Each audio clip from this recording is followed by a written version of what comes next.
அஸ்ஸலாமு அலைக்கும் வரஹ்மத்துல்லாஹி பரகாத்துஹு. பிஸ்மில்லாஹிர் ரஹ்மானிர் ரஹீம்.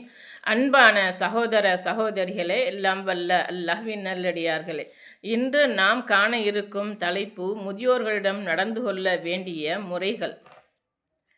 பிறருடைய உதவி நமக்கு தேவைப்படும் என்பதை உணராமல் இன்றைக்கு முதியவர்களை கண்டும் காணாமல் பலர் இருக்கின்றார்கள்.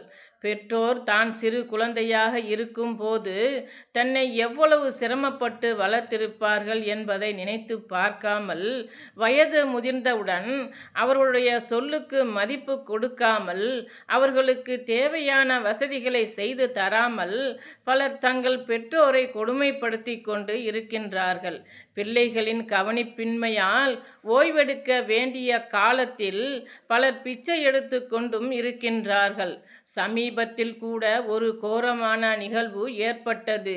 ரயிலில் பயணித்துக் கொண்டிருந்த ஒரு மூதாட்டியை இளைஞர்கள் தூக்கி ரயிலுக்கு வெளியே எறிந்ததால் அம்மூதாட்டி இறந்து போனதை செய்திகள் வாயிலாக நாம் அறிந்தோம். முதியவர்களால் ஏற்படும் சிரமங்களை கருதி அவர்களை இப்படி கவனிப்பாரட்டு விட்டுவிடக் கூடாது என்பதற்காகத்தான் அல்லாஹ்வும் அவனுடைய தூதரும் வயோதிகத்தை குறிப்பிட்டு கூறி அவர்கள் நலம் பேணுவதை மறந்துவிடக் கூடாது என்று வலியுறுத்தியுள்ளார்கள். என்னை தவிர வேறு யாரையும் வணங்காதீர்கள், பெற்றோருக்கு உபகாரம் செய்யுங்கள் என்று உமது இறைவன் கட்டளையிட்டுள்ளான்.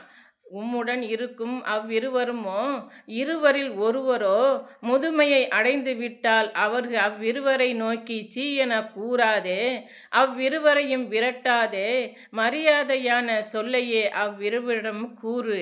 அல் குர்ஆன் அத்தியாயம் 17 வசனம் 23. வயதான பெற்றோரை பெற்று யார் சொர்க்கம் செல்லவில்லையோ அவருடைய மூக்கு மண்ணை கவ்வட்டும் என்று நபி ஸல்லல்லாஹு அலைஹி வஸல்லம் அவர்கள் கூறினார்கள்.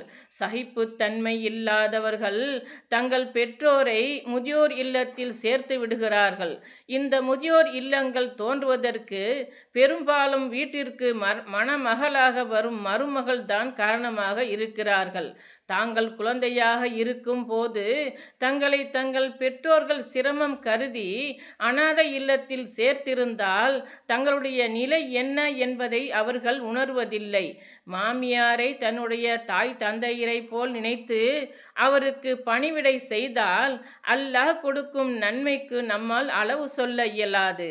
அஸ்ஸலாமு அலைக்கும் வரஹ்மத்துல்லாஹி பரகாத்துஹு.